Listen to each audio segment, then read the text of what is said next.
The night still clung to Florida like wet velvet when the sirens died, and the silence became worse. 4:17 a.m. A thin strip of highway rolled past a low, rotting building with a neon sign buzzing like an insect, the last resort.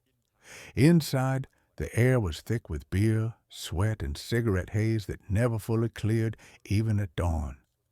That haze was the first thing the floodlights shredded, white beams punching through smoke as if the sky itself had crashed into the bar. The front door didn't open. It exploded. Boots hammered the floor in a rhythm that wasn't human, more like machinery. "Sheriff! Hands!" Voices cut through laughter that instantly turned into panic. Chairs scraped, bottles shattered, a biker's hand reached toward his belt, and a shotgun muzzle found his throat before he could blink. Aileen Wuornos stood near the back wall, half hidden by a crooked pool table and a row of pinned-up license plates. For a fraction of a second, she didn't move. Her face didn't register fear the way normal faces did. There was no startled flinch, no instinct to run. Just a slow turn of the head, eyes cold, hard, too awake for that hour. A deputy slammed her against the wall. The impact rattled an old framed photo. Another cuff snapped shut like a trap. "You're done," a voice said, breathless. Aileen stared straight ahead, lips pressed together, as if she was holding back laughter. On the center table, under harsh portable lamps, the case became physical. Not rumors, not sketches, not counties arguing over jurisdiction. Real weight, real metal, real blood in paper form. Evidence technicians laid it out in a cruel museum.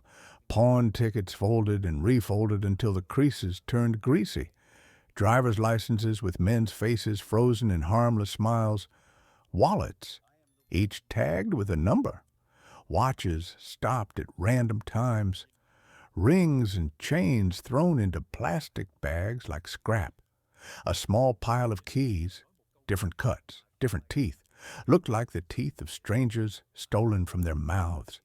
Then the pistol, a compact .22, black and familiar, placed carefully on a tray as if it might still breathe. The serial number photographed, the chamber checked. A lethal little tool that fit too naturally into the story. Detective Harold Brenner leaned over the table, his tie loose, his eyes hollow with weeks of sleeping in cars and living on coffee.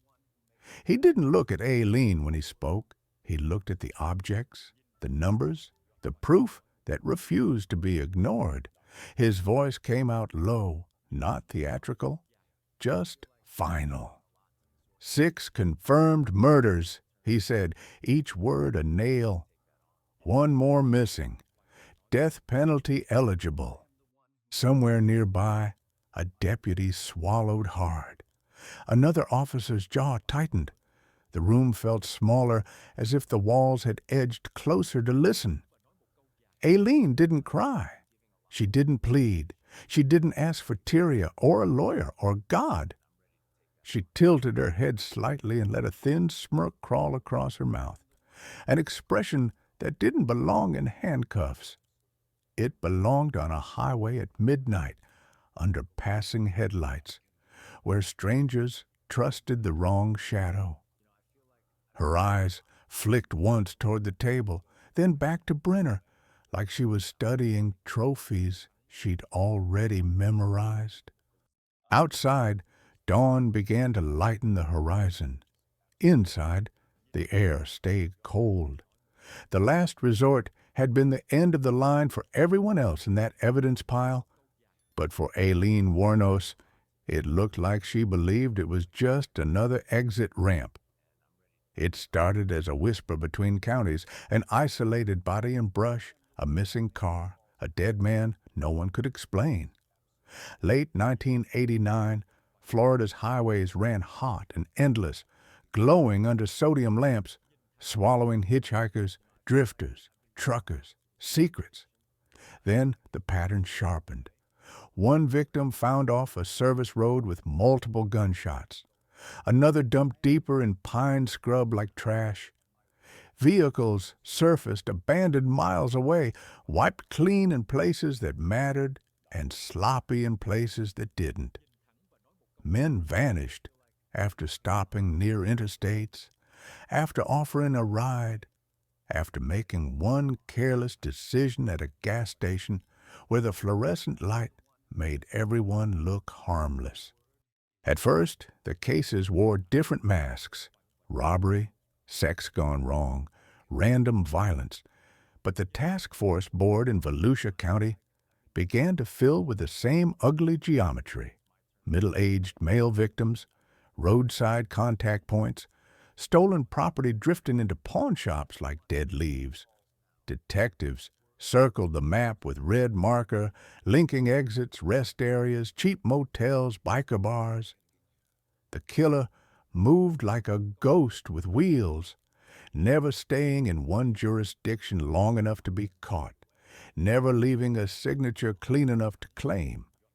Ballistics hinted at the same small caliber bite. Witness statements described two women sometimes, then none, then a rough voice, then silence.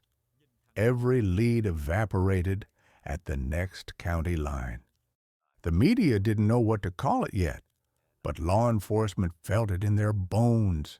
This wasn't one bad night. This was a road predator learning speed, learning confidence, learning that the highway gave her infinite doors to disappear through. And as the bodies multiplied, Florida's asphalt began to feel less like a road and more like a hunting ground. She wasn't born a monster. She was forged. Aileen Wuornos grew up in a world where tenderness was rare and violence was ordinary, where hunger had a voice and it never stopped talking. By the time she hit her teens, survival wasn't a choice. It was a muscle. She learned to run, to lie, to harden her face before the world could bruise it again. Florida became her shelter and her battlefield. Bus stations, truck stops, cheap beer, colder nights. Sex work wasn't a scandal to her. It was currency, protection, sometimes punishment. Men rolled down windows with smiles, and she read them like weather. Then Tyria Moore entered her life like a match in wind, small, shaken, but bright enough to change everything. Tyria wasn't the same kind of broken. Her damage was quieter, more careful, the kind that learned to disappear rather than fight. Together, they became two stray animals, circling the same fire. They slept in cars, cheap motels, wherever they could. They shared cigarettes, whispered plans, promises that sounded real in the dark. Aileen clung to Tyria as if love could rewrite her past, as if one person could become a home. But the road doesn't heal people like them. It stretches them thinner. It teaches shortcuts. It offers strangers with money, kindness, danger, often all three at once. Aileen started seeing every headlight as an opportunity, every ride as a gamble. Tyria watched, uneasy, dependent, trapped between fear and loyalty. Two women, one road, moving forward with no map, no mercy, and no safe place to stop. November 30th, 1989. Florida's heat hadn't died with the sun. The highway shimmered under streetlights, and the air tasted like gasoline and salt. Richard Mallory drove alone, the kind of man who looked ordinary enough to be invisible. Steady job, quiet habits, no one expecting trouble on a late-night stretch of road. Somewhere near Daytona, he slowed at a rest area drawn by a familiar sight. Someone standing near the edge of light, half shadow, half invitation. A woman with short hair, hard eyes, and a posture that didn't match the role she was selling. She stepped closer as his window lowered, her voice rough, controlled, not flirty, transactional. He hesitated, then nodded. The decision lasted 1 second. The consequences lasted forever. Inside the car, the atmosphere changed fast. The small space filled with tension like a wire being pulled tight. The woman's hands moved with sudden purpose, not affection. A shift in her gaze, cold calculation replacing any mask. Mallory's breathing quickened. He reached instinctively, unsure whether he was about to take control or lose it. The struggle erupted in silence at first. Elbows, knees, the snap of a seatbelt strap. Then the gun appeared, small but absolute. A .22 caliber barrel pressed into the darkness between them. One shot cracked like a firework swallowed by the night. Another followed. Blood misted the windshield in a pattern that looked unreal under passing lights. Minutes later, the car rolled again, no longer carrying a man, but a body. The road didn't care. It just kept stretching forward. By dawn, Mallory was gone from the surface of life. No calls, no answers, only an absence that grew heavier by the hour. And somewhere out there, a woman walked back into the highway glow as if nothing had happened, as if she'd simply taken what the road always promised: a stranger, a secret, and a clean escape. When the story finally surfaced, it didn't come wrapped in remorse. It came as a declaration, sharp, defensive, almost rehearsed. Aileen Wuornos called it survival. She said Richard Mallory wasn't a victim, not in her eyes. She painted him as a predator who picked her up with intentions that turned violent the moment the doors locked. According to her, the night shifted inside that car. His hands became force, his voice became threat, and her body, already scarred by years of men who believed payment meant ownership, went rigid with instinct. She claimed she begged. She claimed she fought. She claimed she saw the moment when mercy would kill her. And in that split second, she chose the only option she trusted: violence first. In her version, the gun wasn't power, it was panic. The shots weren't execution, they were escape. She described the smell of sweat, the pressure of weight, the crushing fear that the road had taught her to expect. She said she'd been raped before, beaten before, used before, so many times that danger had a familiar face, and Mallory, in her telling, wore that face. She framed the killing as self-defense, the kind that doesn't look clean because life on the margins is never clean.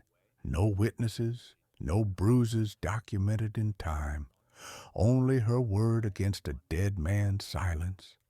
But detectives saw the other side forming in the dark: the missing wallet, the vanished car, the items later traded for cash like groceries. Self-defense didn't explain the theft. It didn't explain the cold efficiency afterward, how quickly she erased him from the world and drove on. The truth sat somewhere between fear and greed, between trauma and choice. And the most terrifying part was that Aileen seemed to believe her version completely, as if repeating it enough times could turn blood into justice. The first real break didn't come from a witness or a confession or a heroic chase. It came from paper, cheap, forgettable paper that criminals always underestimate.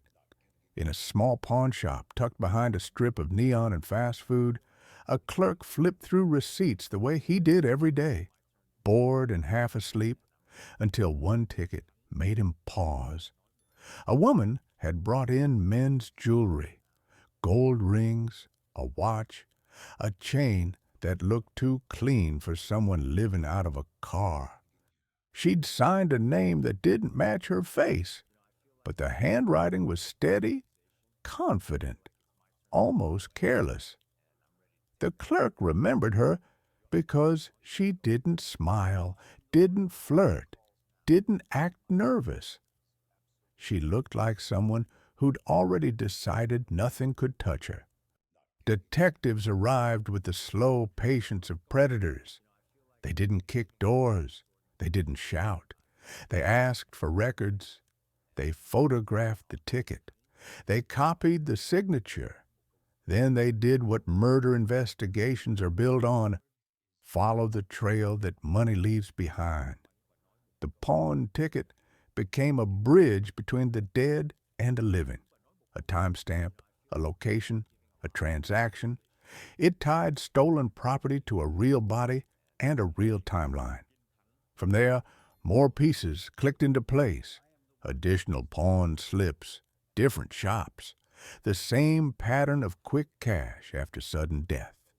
And then the most damaging detail surfaced: a fingerprint smudged into the ink, imperfect but usable. Forensics lifted it like a promise. When the lab confirmed the match, the case changed shape.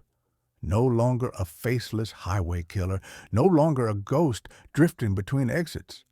Now they had a name they could hunt, a woman whose hands had touched both the gun and the paperwork. The road had finally betrayed her, not with blood, but with a receipt. 1990 turned the killings from a nightmare into a system. The names changed, the highways changed, but the pattern stayed brutally consistent, like a song with the same chorus of gunfire. David Spears disappeared first, his life cut short in a burst of small-caliber violence. His car later found abandoned, as if it had simply been left behind by an unlucky traveler. Then came Charles Carskadden, then Troy Burris, each man last seen alive on roads that seemed endless, each death stamped with the same ruthless efficiency. Bodies surfaced in quiet places, wooded clearings, brushy edges of back roads, spots chosen not for drama, but for concealment. Florida's landscape began to feel like a graveyard with exit signs. The victims were different on paper, ages, jobs, backgrounds, but similar in the one way that mattered: alone, mobile, vulnerable to a stranger's story. They offered rides, conversation, a few dollars, the kind of casual mercy the highway encourages. And in return, they vanished. Their wallets didn't return. Their watches didn't keep time. Their cars became ghosts, drifting across counties, turning up miles away with no explanation. Each new discovery tightened the invisible noose around the investigation. Detectives stopped asking if the cases were linked. Now they asked how long the spree would last before the next body appeared. As the year dragged on, the violence didn't cool. It sharpened. Charles Dick Humphreys was found shot, his vehicle missing.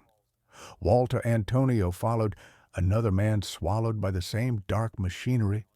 The task force board filled with photographs, faces smiling in daylight, then marked in red as deceased. The map bled with circles and lines, highways turning into veins of death. The killer wasn't improvising anymore. She was repeating a method, refining it, learning where to strike, how to vanish. And the most terrifying truth was simple: she was getting faster. The task force stopped chasing bodies and started chasing movement. Aileen Wuornos wasn't a local problem anymore. She was a mobile threat crossing county lines like they didn't exist. Detectives from Volusia, Marion, and Orange counties sat under buzzing fluorescent lights, building a war room that looked like a storm of paper. victim photos, highway maps, pawn shop addresses, timelines pinned with needles. They went after what she couldn't avoid, money trails and human habits. Pawn shops were flagged. Clerks were quietly interviewed. A list of stolen IDs circulated like contraband. Every new ticket became a coordinate on the map.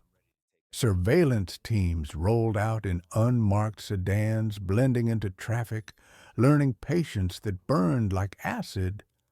They parked across from biker bars, cheap motels, and convenience stores near interstates, places where nobody asked questions. Cameras clicked from behind tinted glass. Radios whispered in code. Target unknown, possible female, short hair. 2 women seen, entering room 12. Vehicle matches description, hold, hold. They used informants, too. Bartenders who listened more than they poured, bikers who traded information for old warrants disappearing, motel managers bribed with quiet favors. At night, detectives followed leads on foot through humid darkness, waiting for a face to match a memory.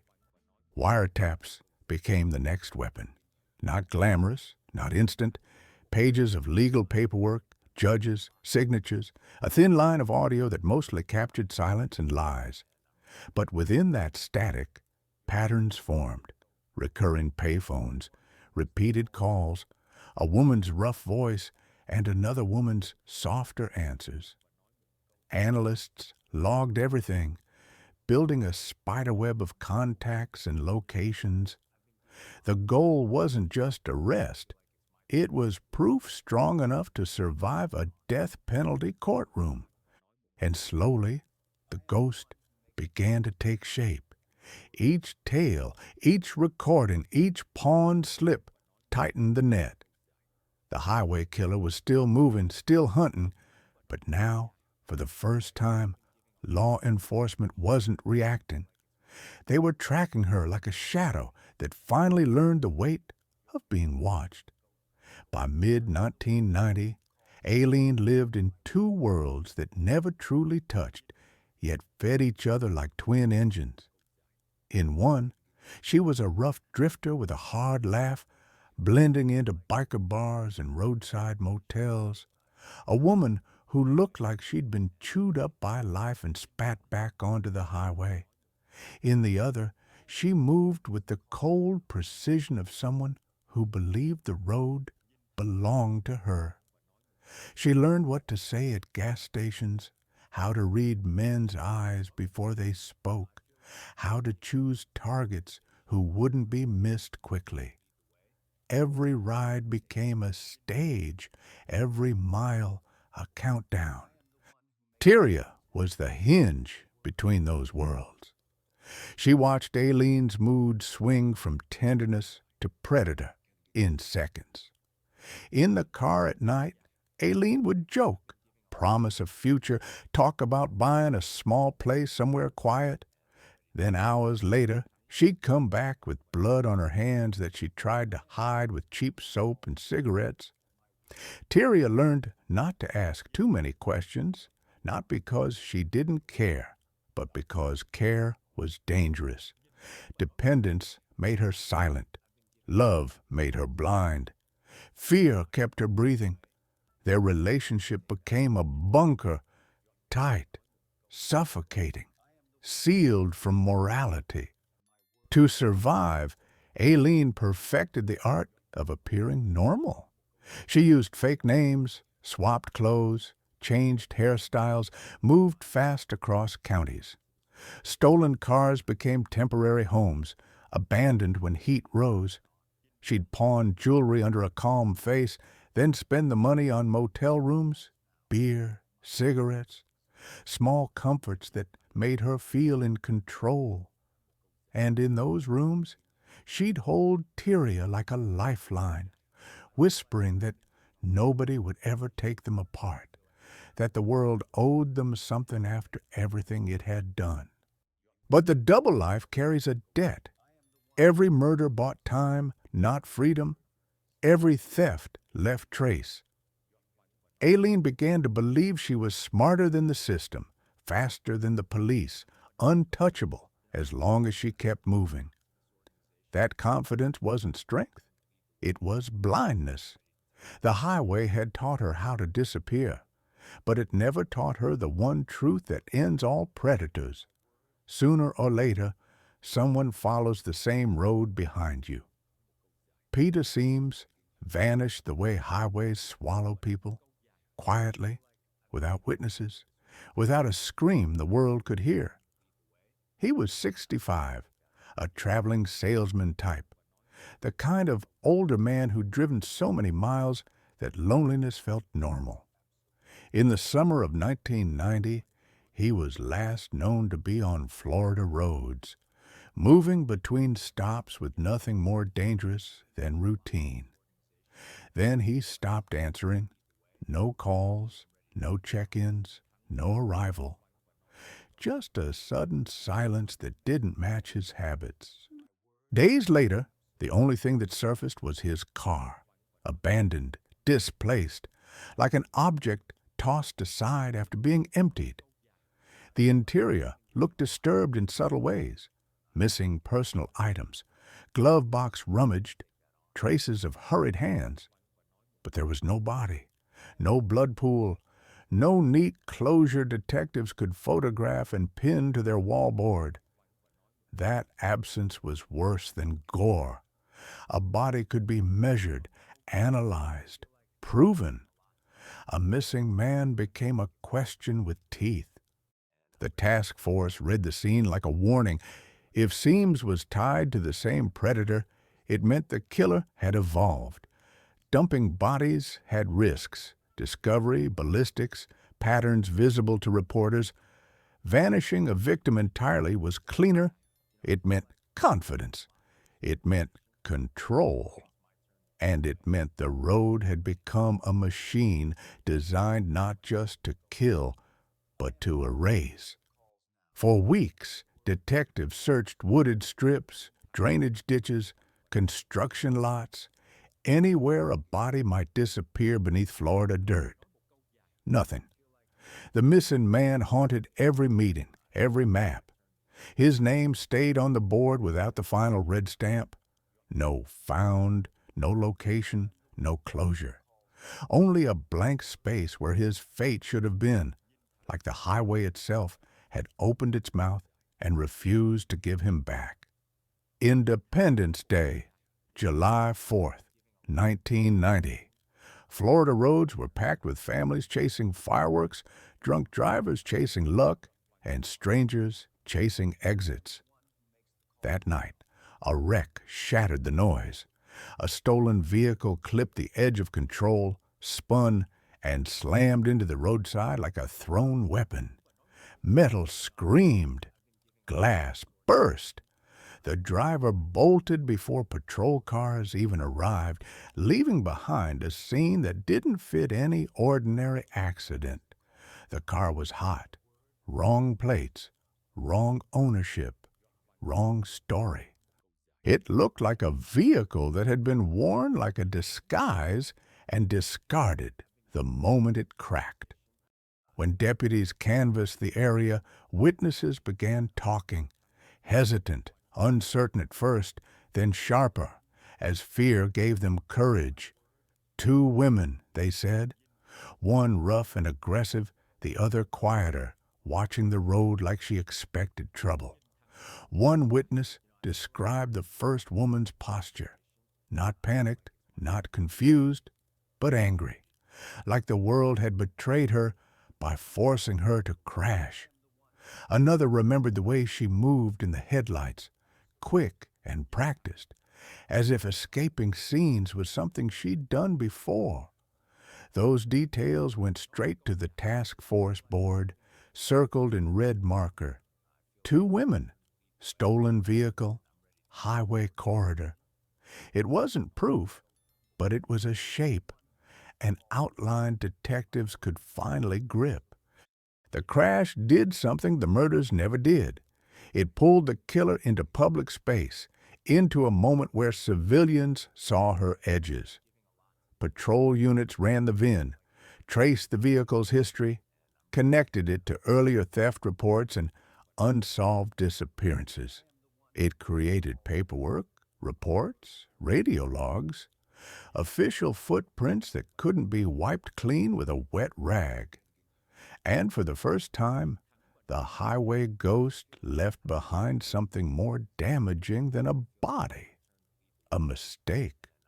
In the days that followed, surveillance increased around pawn shops and motels along the same route. Officers stopped treating the case like scattered homicides. Now they treated it like a moving target that could be trapped. The crash didn't end the spree, but it changed the hunt. The killer was still out there, but the road had finally forced her to stumble in the light. The fingerprint didn't look like justice. It looked like a smudge, gray, imperfect, half drowned in ink on a pawn receipt that should have meant nothing. But in homicide work, nothing is ever nothing. A technician lifted it with tape, like pulling a ghost out of paper, then sealed it in evidence plastic as if it were fragile glass. Back at the lab, under magnification, the ridges sharpened into a cruel map. Loops, whorls, tiny scars in the skin telling a story the mouth would never confess.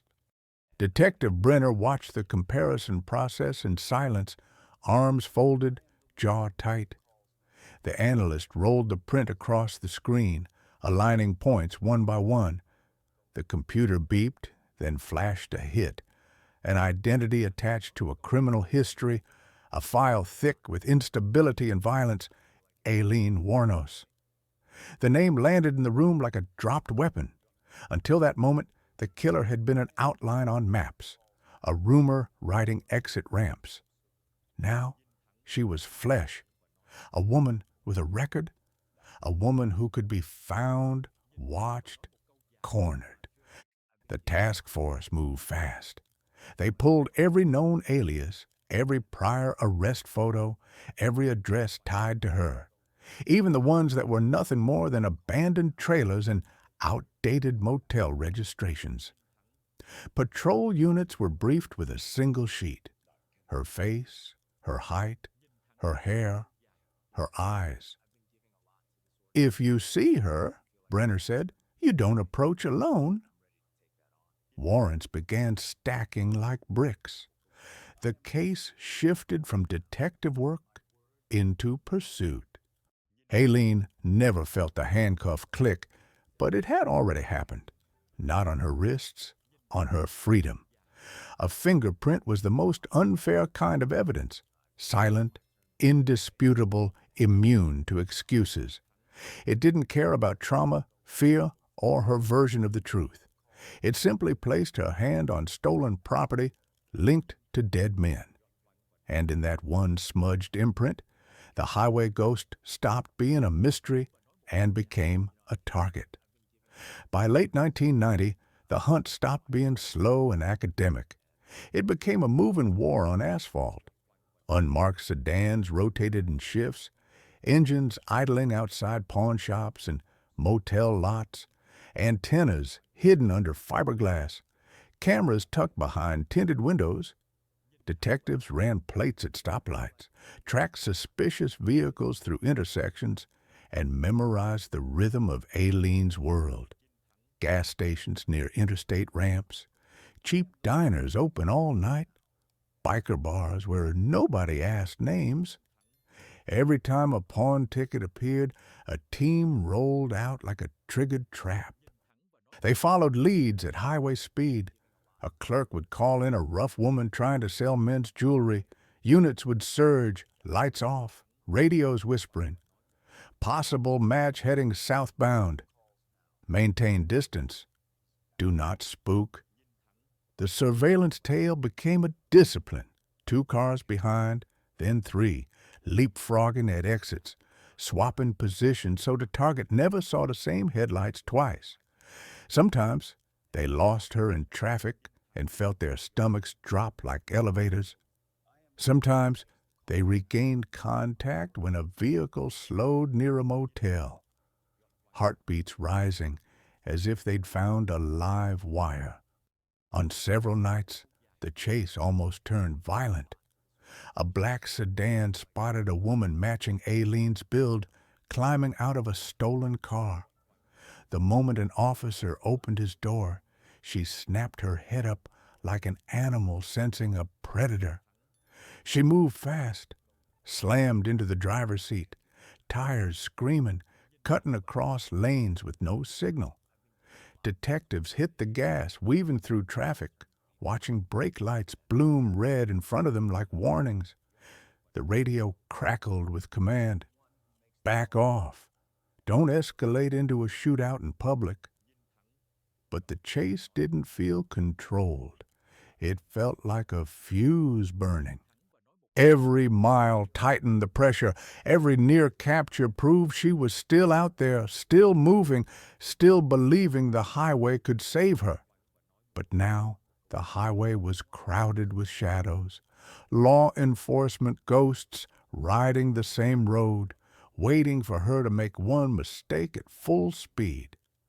The task force knew chasing her on open roads was gambling with bullets. So they built a trap that didn't need sirens, only temptation. An undercover detective named Cole was chosen for the role. Rough clothes, cheap boots, a sunburned face, the look of a man who lived out of his car. They gave him a bait vehicle and a story, cash in pocket, traveling alone, willing to buy jewelry, no questions asked. The meeting point was a forgotten strip mall behind a closed laundromat, where the only lights came from a flickering soda machine and the moon. Cole arrived early and sat with the engine off, listening to the humid silence, a wire pressed cold against his skin. Across the street, surveillance units hid in darkness, cameras ready, rifles angled low. The plan was clean.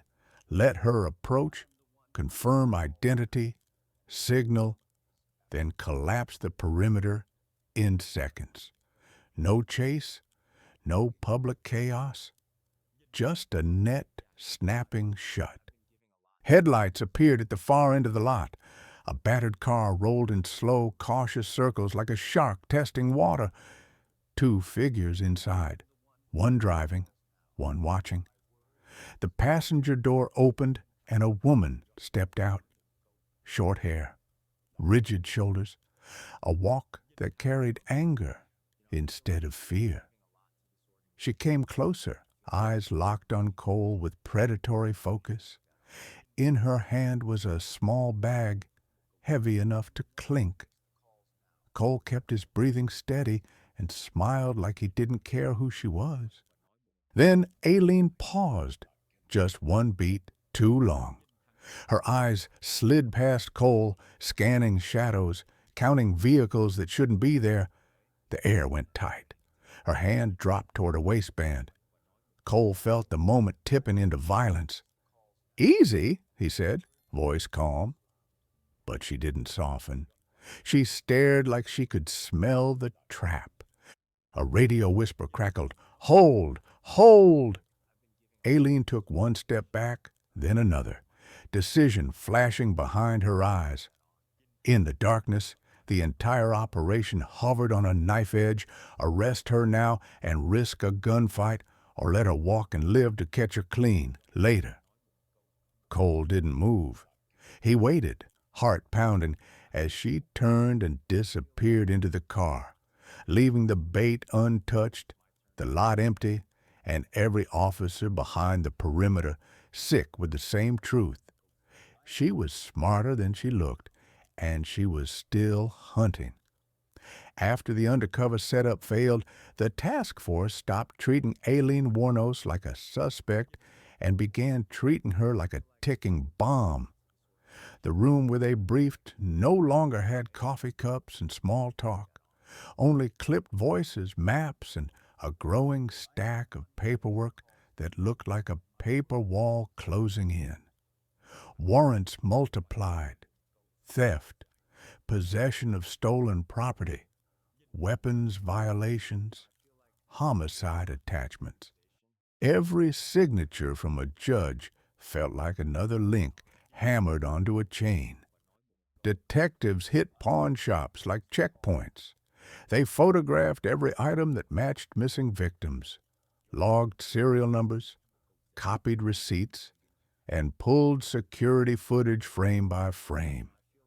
They traced jewelry across counties, followed watches from counter to counter, watched the stolen lives drift through commerce like debris after a storm. The evidence board became obscene. 6 confirmed murders, 1 missing, multiple cars tied to her orbit, and the same sharp signature appearing on paperwork under different names. Aileen could run from patrol cars, but she couldn't outrun the bureaucracy of proof. Surveillance units tightened their circle. They posted outside motels where she'd been seen, monitored payphones that pinged from wiretap logs, and planted plainclothes officers inside biker bars with eyes trained on every doorway. One team shadowed a suspected associate. Another monitored dump sites and secluded road spurs where bodies had surfaced. Every night felt like a closing fist. The highways that once protected her now became monitored corridors. License plates scanned, bolos updated, troopers briefed with her photo until her face became as familiar as road signs. And somewhere inside the net, Aileen began to feel it. She changed routes more aggressively. She slept less. She grew jumpy in public, scanning reflections in windows. The predator was sensing the cage, but the task force didn't rush. They wanted her alive, controlled, undeniable in court. Because this case wasn't just about catching a killer. It was about ending her story with a verdict that no defense attorney could tear apart. The turning point didn't come from Aileen's mistakes on the highway. It came from the one person she couldn't fully control. Detectives found Tyria Moore the way they found everything else in this case, through paper, phone records, motel registrations, and the quiet gossip of people who lived around the edges. When they finally located her, Tyria wasn't in a fortress. She was in a cheap room with thin curtains and a suitcase that looked permanently half-packed, like she'd spent months preparing to vanish. She didn't run when the door knock came. She froze, eyes wide, shoulders tightening as if she expected a beating instead of questions. In the interview room, Tyria tried to play invisible. She said she didn't know. She said she wasn't involved.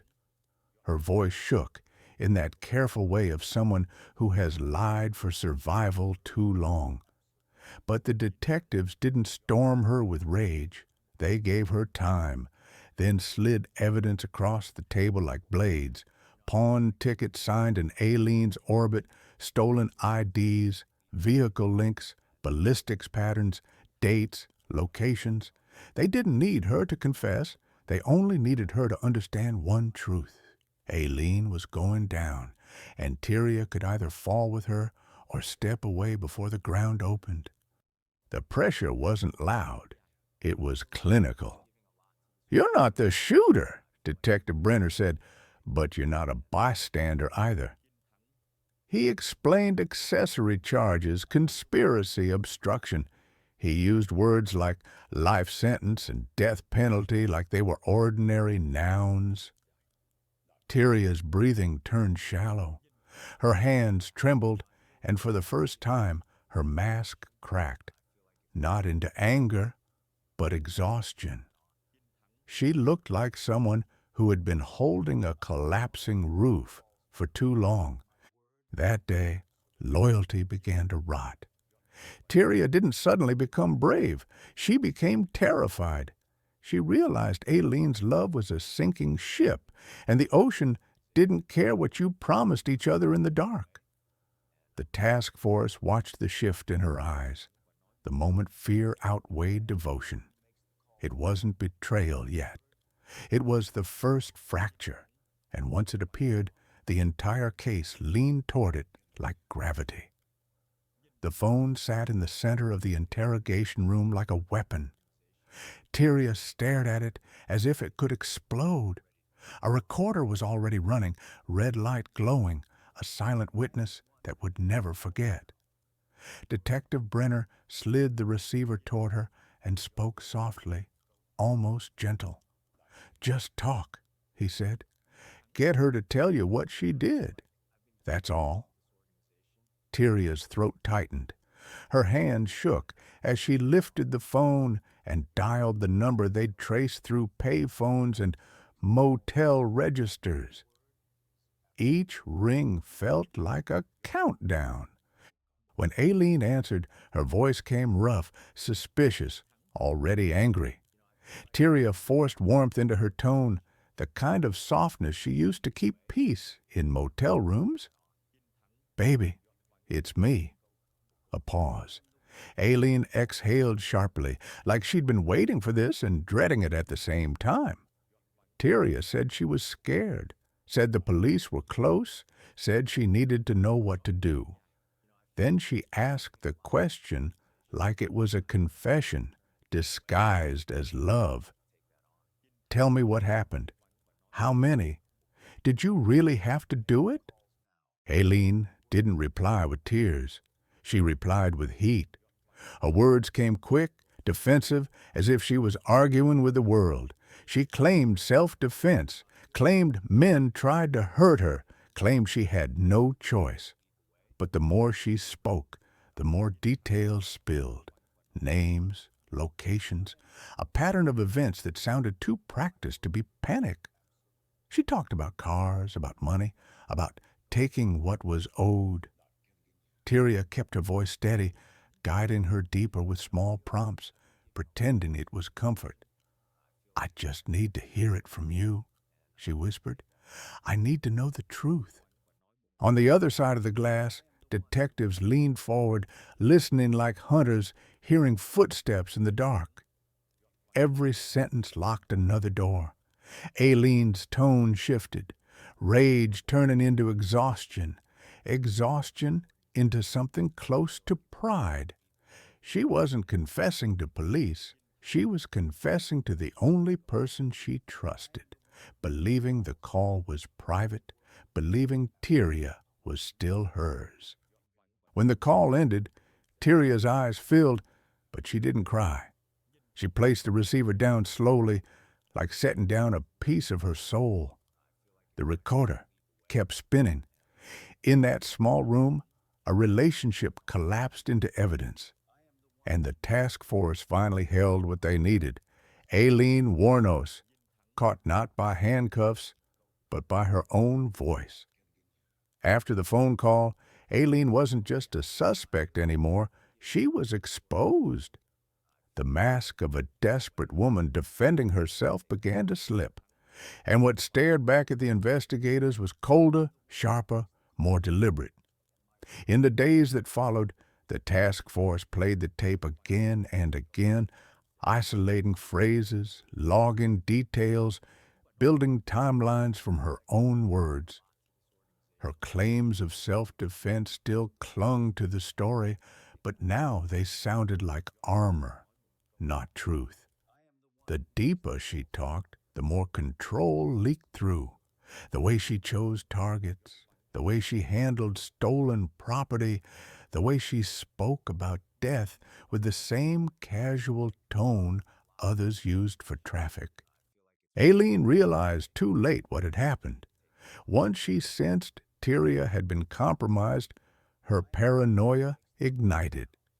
She began moving like a cornered animal, switching motels, changing routes, sleeping in the car with the gun within reach. Her eyes scanned every parking lot, every reflection in store windows. She stopped trusting strangers completely and started trusting her own violence again. In that mindset, the highway wasn't just an escape route. It was a battlefield where she would refuse to be captured quietly. Detectives anticipated a blow-up. Surveillance teams reported sightings of her snapping at clerks, arguing in bars, pacing outside motels like she couldn't breathe indoors. She was unraveling, but not into weakness, into volatility. The threat level rose. Briefings became blunt. She may shoot first. Do not approach alone. Expect a fight. The case turned from investigation into imminent takedown. And in the center of it all was a terrifying truth. Aileen no longer cared how she looked to the world. She wasn't trying to be understood. She wasn't trying to be forgiven. The tape had captured something raw, rage fused with certainty, a belief that she was entitled to survive by any means. That belief was the monster, not horns or madness, but a hard inner logic that made murder feel justified. Florida's highways still stretched endless under the sun, but the ghost was gone.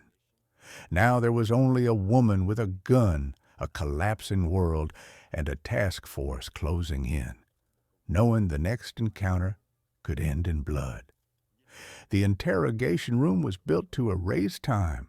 No windows, no softness, just gray walls, a bolted metal table, and fluorescent light that never blinked.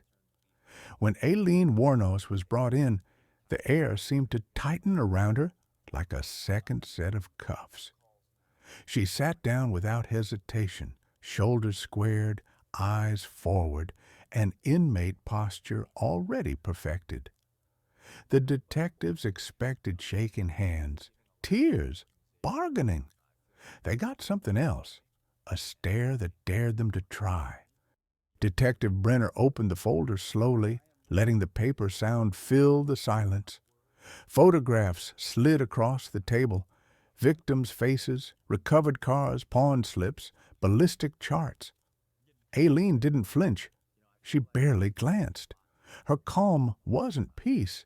It was steel.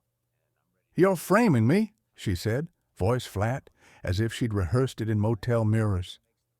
Brenner didn't argue. He asked one question at a time, gentle in tone, sharp in purpose. "Where were you on this date?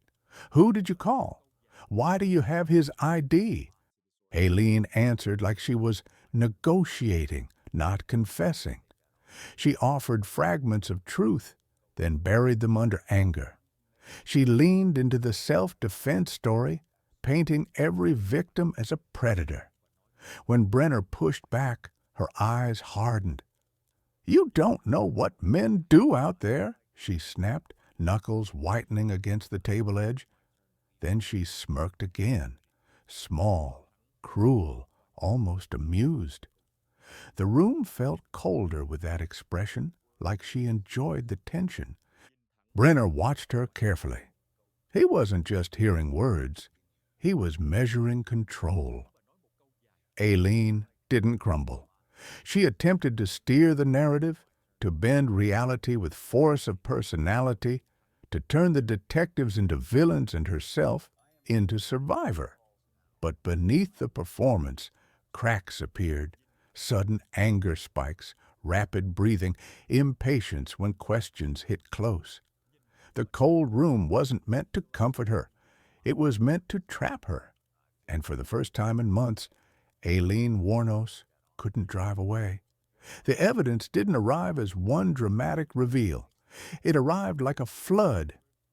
Detectives rolled in carts stacked with files, sealed bags, photographs, and printed lab reports that smelled of toner and inevitability.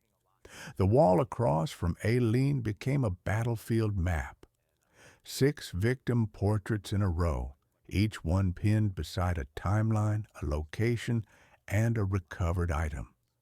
Beneath them, red string-linked pawn shop receipts to stolen vehicles to ballistics, ballistics to bodies. It was no longer a story. It was mathematics. Brenner began laying it out piece by piece, like dismantling her defenses with steel hands. A pawn ticket dated within days of a victim's disappearance. A fingerprint lifted from ink. A watch identified by a family member still ticking when it was sold.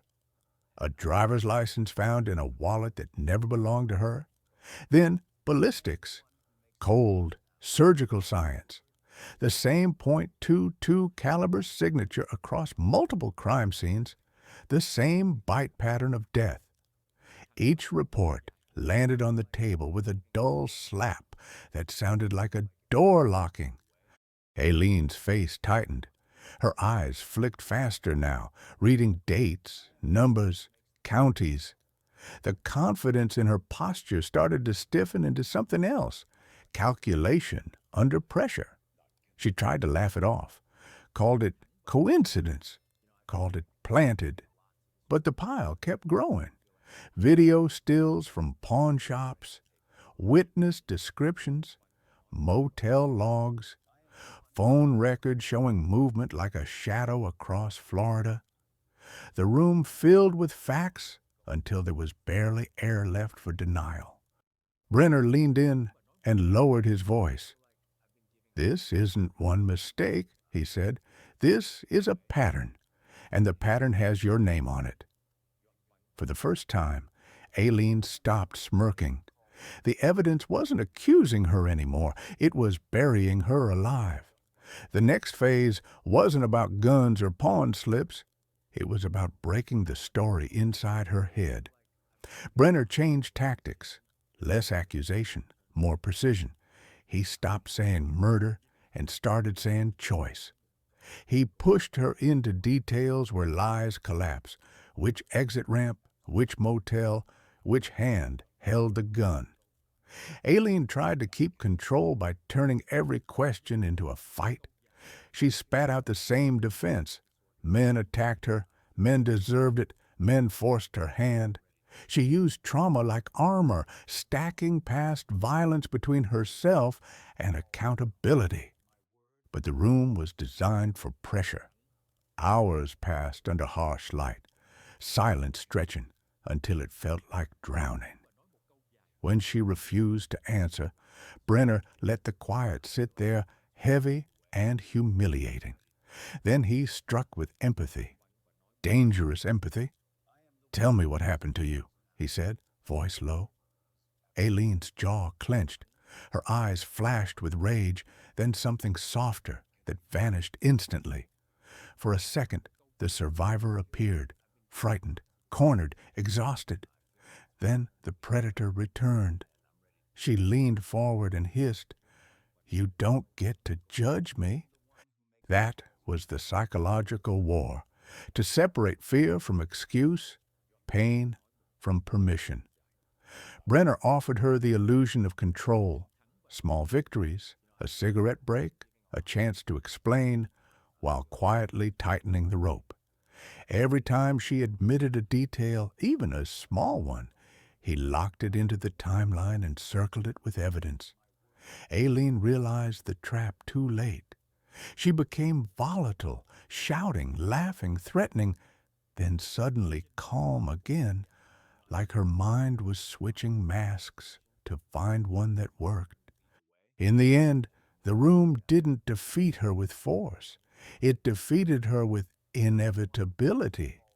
Aileen could fight the detectives, insult them, blame the world, but she couldn't outthink the truth when it was already written in paper, ink, and blood. The courtroom in Volusia County felt like a sealed chamber, packed with heat, cameras, and judgment. When Aileen Wuornos was brought in for the Richard Mallory trial, chains faintly clinking at her ankles, the room didn't breathe. It waited. Jurors watched her like a live wire. Reporters leaned forward, hungry for a monster that looked like a woman. Across the aisle, Mallory's family sat rigid, faces drained of color, clutching grief like an object they could not put down.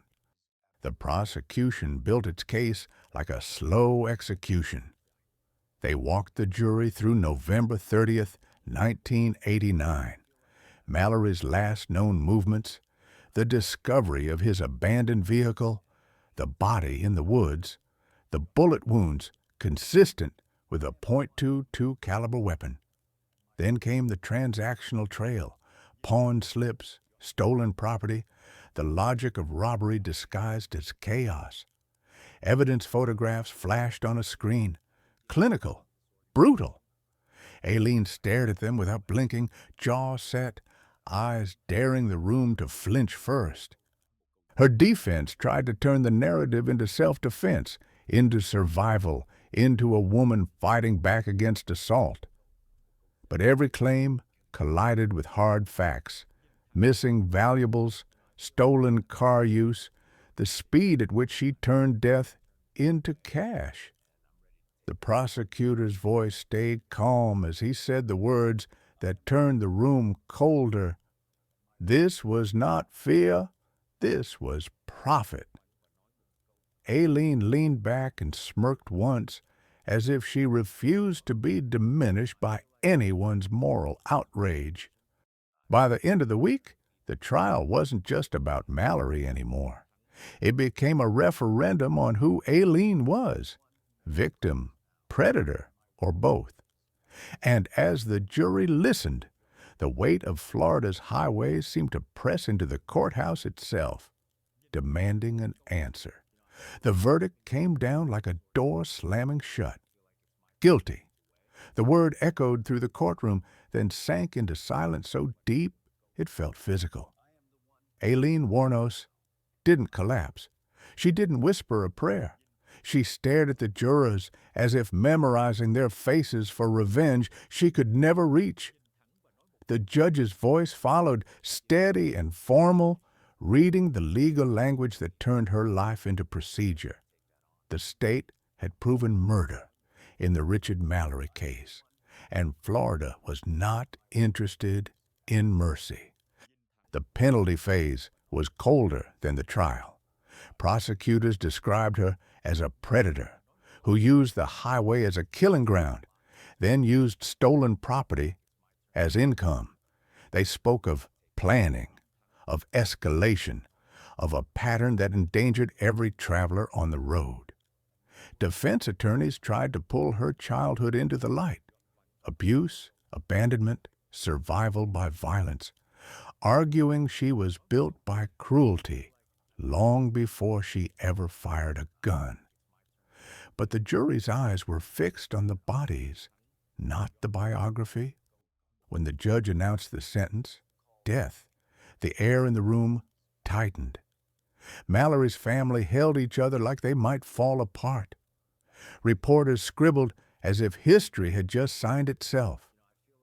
Aileen finally reacted, not with tears, but with rage that cracked her voice. She cursed the system, cursed men, cursed the world that had always treated her like disposable trash. Yet even in fury, she sounded certain, like she believed she was the one being executed for surviving. The bailiff gripped her arm. Chains rattled. She was led away as cameras flashed, a woman sentenced to die, walking out with her chin lifted, still trying to look like the highway belonged to her. After the death sentence, the remaining murders stopped being mysteries and became numbers on a legal calendar. 5 more cases waited like loaded guns.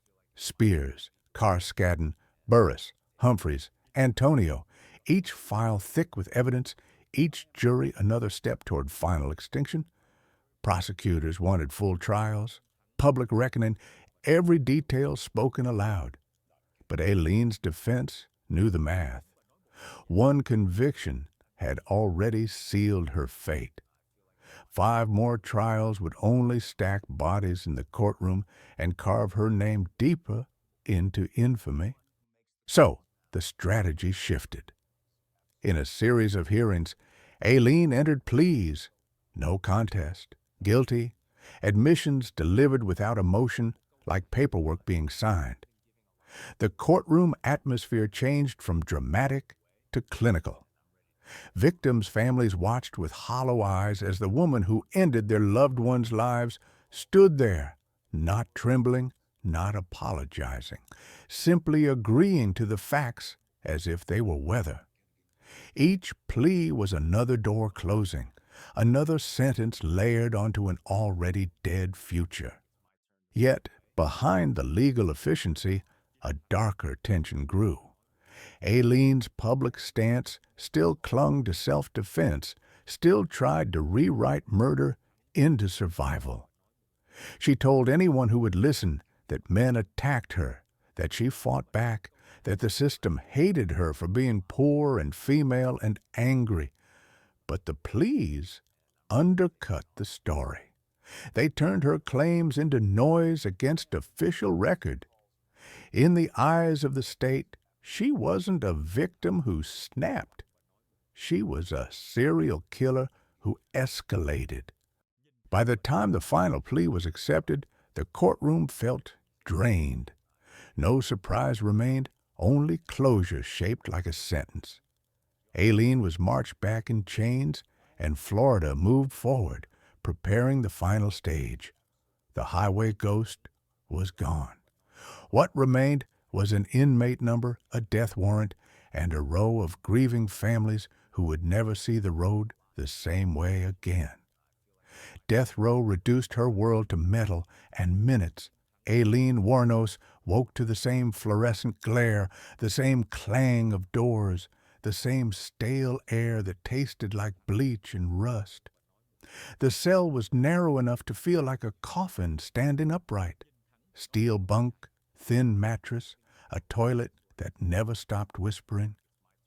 On the outside, the world argued about what she was: monster, victim, headline. In the cage, none of it mattered. She was simply contained. At first, she tried to stay sharp, pacing like a caged animal, lifting weights, writing furious letters. But time on death row isn't time. It's erosion. Weeks bled into months, and the silence began to gnaw. Some nights, she talked to herself, rehearsing her story over and over, as if repetition could rewrite blood into self-defense.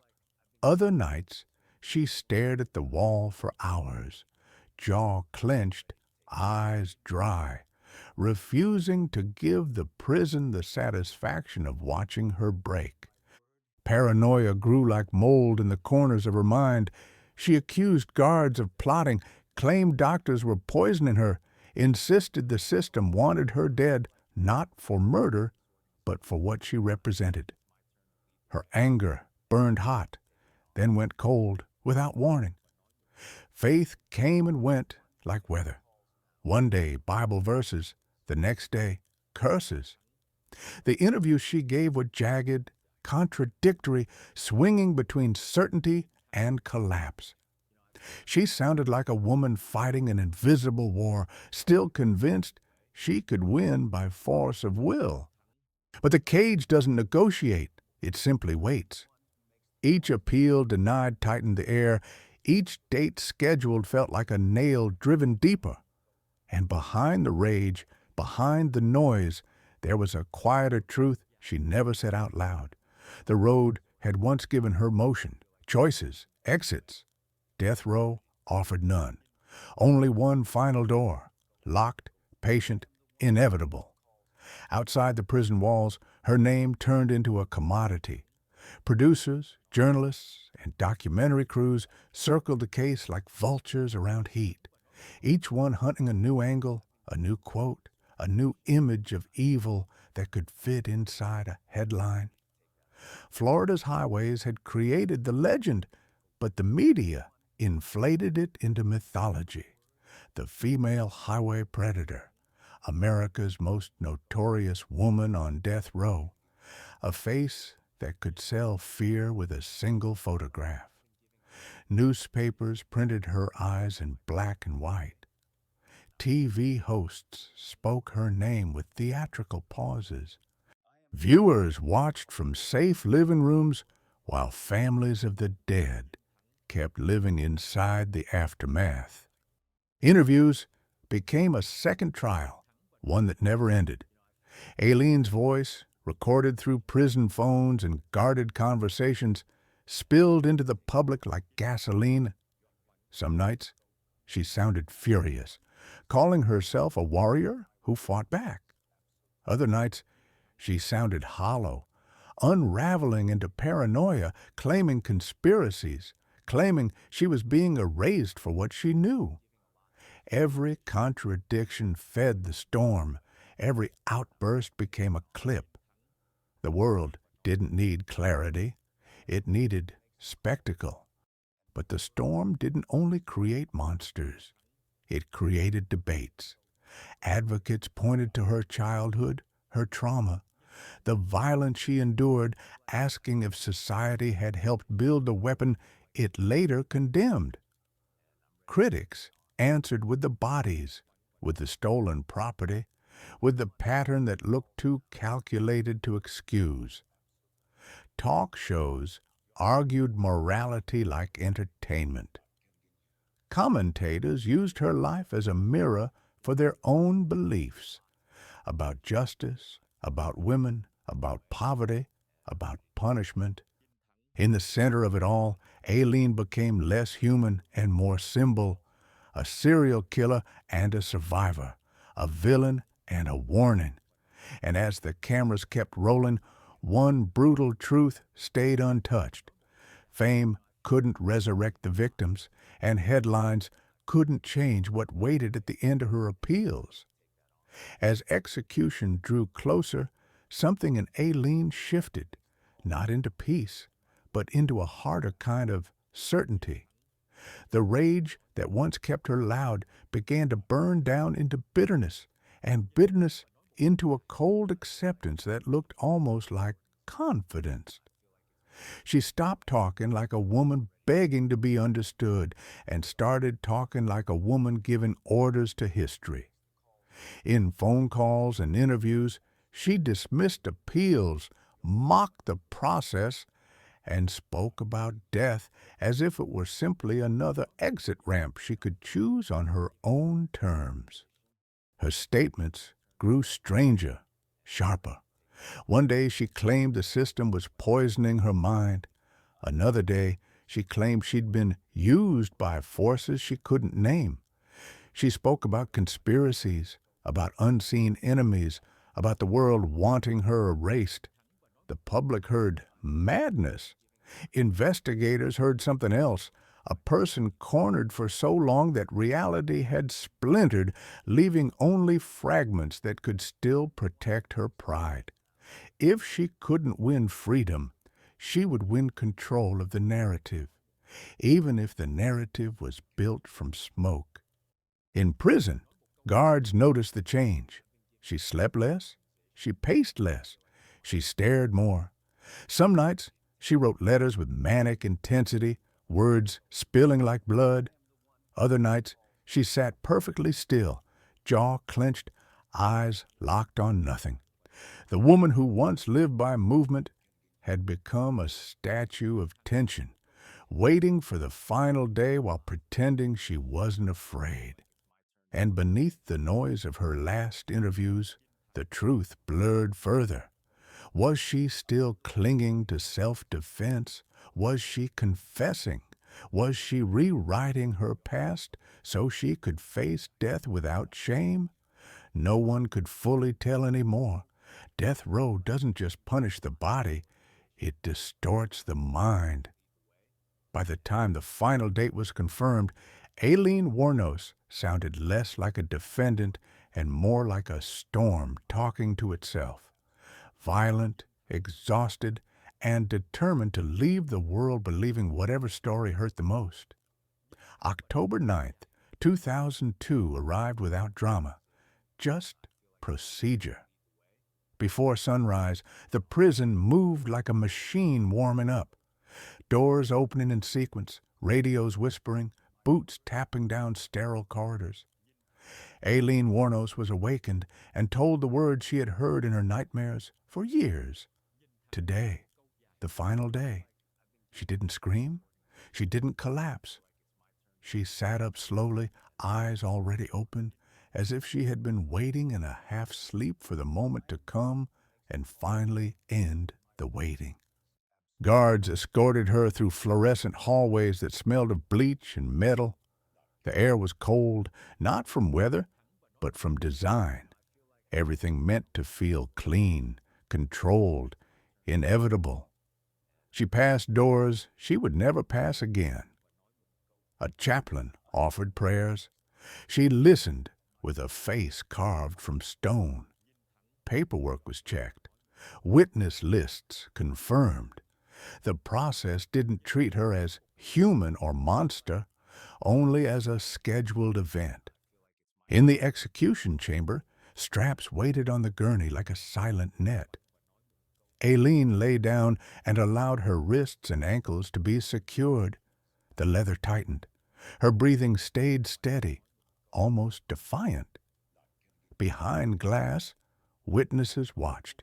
State officials, reporters, relatives of victims, faces carrying years of pain. The room held a tension so thick it felt like pressure in the ears. Someone read the formal statement. Someone asked if she had final words. She spoke with a voice that didn't tremble. No apology, no pleading, only blunt certainty, as if she refused to hand the world a moment of weakness. Then the drugs began. Clear liquid moved through tubes like time itself. Her eyes stared upward, fixed on nothing, until the stare softened, then emptied. Aileen Wuornos, the highway predator, the woman of 7 shadows, stopped moving. The clock marked it. The state recorded it. And outside, Florida's highways kept stretching forward, silent witnesses to a story that ended not with fire, but with a quiet, clinical, final breath. When the execution ended, the room didn't fill with triumph. It filled with a strange emptiness, as if death had solved nothing except the schedule. Witnesses were escorted out, footsteps muffled, faces unreadable. Some victims' relatives felt relief, like a weight finally removed, but even that relief carried bruises, because nothing in that chamber could bring back the men whose lives were taken on the roadside.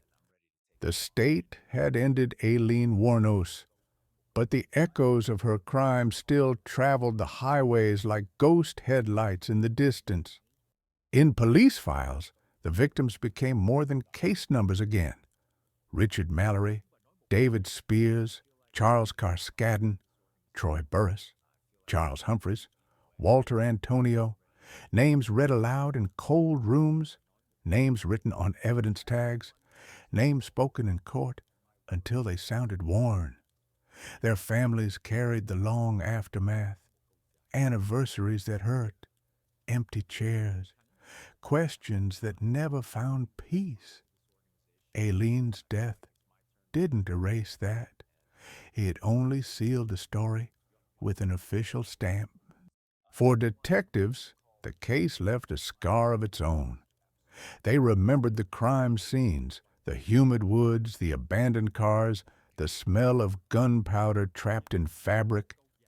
They remembered the way a predator can hide in ordinary moments. A gas station smile, a friendly offer, a stranger's voice asking for help. The highways had been turned into hunting ground not because they were evil, but because they were anonymous. People believe roads are neutral. This case proved roads can be weaponized. And yet, the echo wasn't only fear. It was warning. It was the harsh reminder that violence doesn't begin with a trigger. It begins with damage left untreated, lives pushed to the margins, rage growing unchecked. The men died by bullets, but the story was larger than bullets. After her execution, Florida's asphalt kept shining under streetlights, cars kept moving, strangers kept passing each other at exits. And in that motion lived the question no court could sentence away. How many tragedies are born long before anyone ever sees the blood? Years later, the story still refuses to die because it never fits neatly into one box. Aileen Wuornos was a serial killer, 6 confirmed murders, 1 man erased without a body, an undeniable pattern written across Florida's roads. The facts remain cold, unmovable, and every victim deserves to be remembered first as human, not as fuel for a legend. But the case also drags a darker question behind it like a chain. What creates a person capable of turning highways into graves? If she had been protected as a child, would the monster have formed? If intervention had reached her before survival became violence, would the killings have happened?